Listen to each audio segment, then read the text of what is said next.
It was a lazy, golden afternoon. Alice was sitting by the riverbank with her sister, feeling rather drowsy. Her sister was reading a book with no pictures or conversations, and Alice thought, what is the use of a book without pictures or conversations? Suddenly, a white rabbit with bright pink eyes scurried past her. This wasn't so remarkable until the rabbit actually took a watch out of its waistcoat pocket, looked at it, and then hurried on, muttering, oh dear, I shall be too late. Alice had never seen a rabbit with a waistcoat or a watch to take out of it.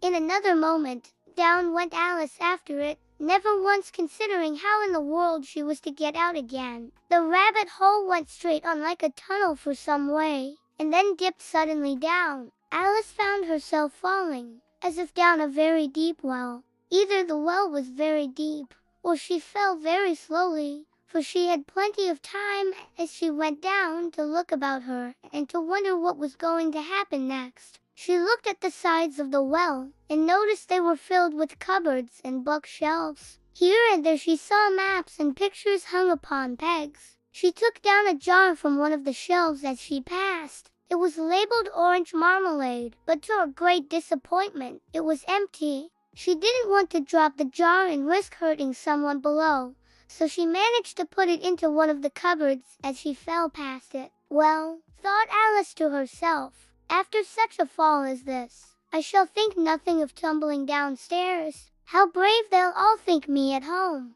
Down, down, down. Would the fall never come to an end? She wondered how many miles she'd fallen. I must be getting somewhere near the center of the earth, she said aloud. I wonder if I shall fall right through the earth. Down, down, down. Alice began to feel very sleepy and went on saying to herself in a dreamy sort of way, do cats eat bats? Do cats eat bats? And sometimes, do bats eat cats? For, you see, as she couldn't answer either question, it didn't much matter which way she put it. She felt that she was dozing off, when suddenly, thump, thump, down she came upon a heap of sticks and dry leaves, and the fall was over. Alice was not a bit hurt, and she jumped to her feet in a moment. She looked up, but it was all dark overhead.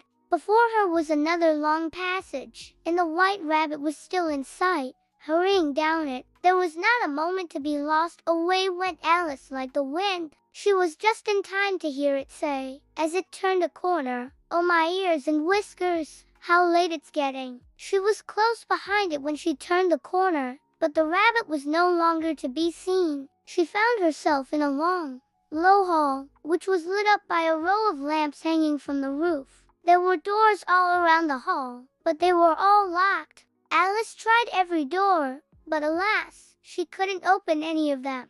Sadly, she walked back to the middle of the hall, wondering how she was ever to get out. Suddenly she came upon a little three-legged table, all made of solid glass. There was nothing on it except a tiny golden key. Alice's first thought was that this might belong to one of the doors of the hall. But alas, either the locks were too large or the key was too small, but at any rate it would not open any of them. However, on the second time round, she came upon a low curtain she had not noticed before, and behind it was a little door about 15 inches high. She tried the little golden key in the lock, and to her great delight, it fitted. Alice opened the door and found that it led into a small passage. She knelt down and looked along the passage into the loveliest garden you ever saw. How she longed to get out of that dark hall and wander about among those beds of bright flowers and those cool fountains, but she could not even get her head through the doorway. Oh, said Alice, how I wish I could shut up like a telescope. I think I could, if I only knew how to begin. She went back to the table, half hoping she might find another key on it, or at any rate a book of rules for shutting people up like telescopes. This time she found a little bottle on it, which certainly was not there before.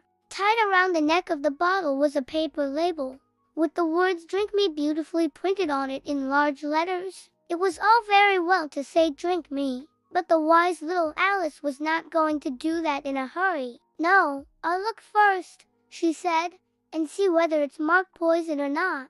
However, this bottle was not marked poison, so Alice ventured to taste it, and finding it very nice, she very soon finished it off. "What a curious feeling," said Alice. "I must be shutting up like a telescope." And so it was indeed. She was now only 10 inches high, and her face brightened up at the thought that she was now the right size for going through the little door into that lovely garden. First, however, she waited for a few minutes to see if she was going to shrink any further. After a little while, feeling quite safe, she ran to the door. But alas, the little door was locked, and the golden key was lying on the glass table, far above her reach. Poor Alice! She sat down and began to cry. Soon there was a large pool of tears all around her. After a time she heard a little pattering of feet in the distance. It was the White Rabbit returning, splendidly dressed. In one hand he held a pair of white kid gloves, and in the other, a large fan. He was trotting along in a great hurry, muttering,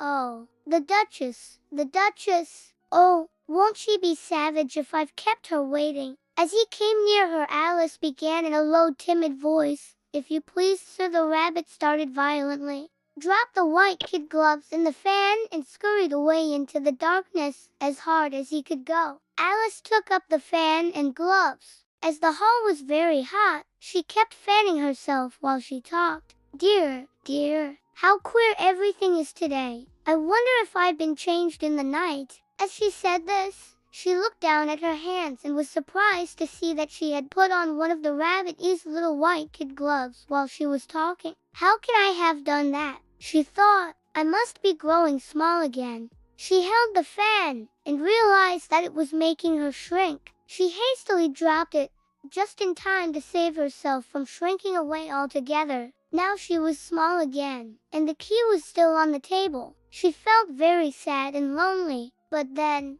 her eyes fell on a little glass box that was lying under the table. She opened it, and found in it a very small cake, on which the words "Eat me" were beautifully marked in currants. "Well, I'll eat it," said Alice, "and if it makes me grow larger, I can reach the key. And if it makes me grow smaller, I can creep under the door. So either way I'll get into the garden." She ate a little bit and nothing happened, so she went on and finished the cake. And what happened next, my dear dreamer, is a story for another night. For now, Alice's adventure in Wonderland is just beginning. Let your mind drift on the thought of magical gardens and talking rabbits. Imagine all the strange and wonderful things that might be waiting for you in your own dreams. The world of sleep is a wonderland all its own, full of surprises and delights. Let go of all your worries from the day. Just breathe in and out. Feel yourself getting heavier, sinking into your soft, warm bed. Sleep well,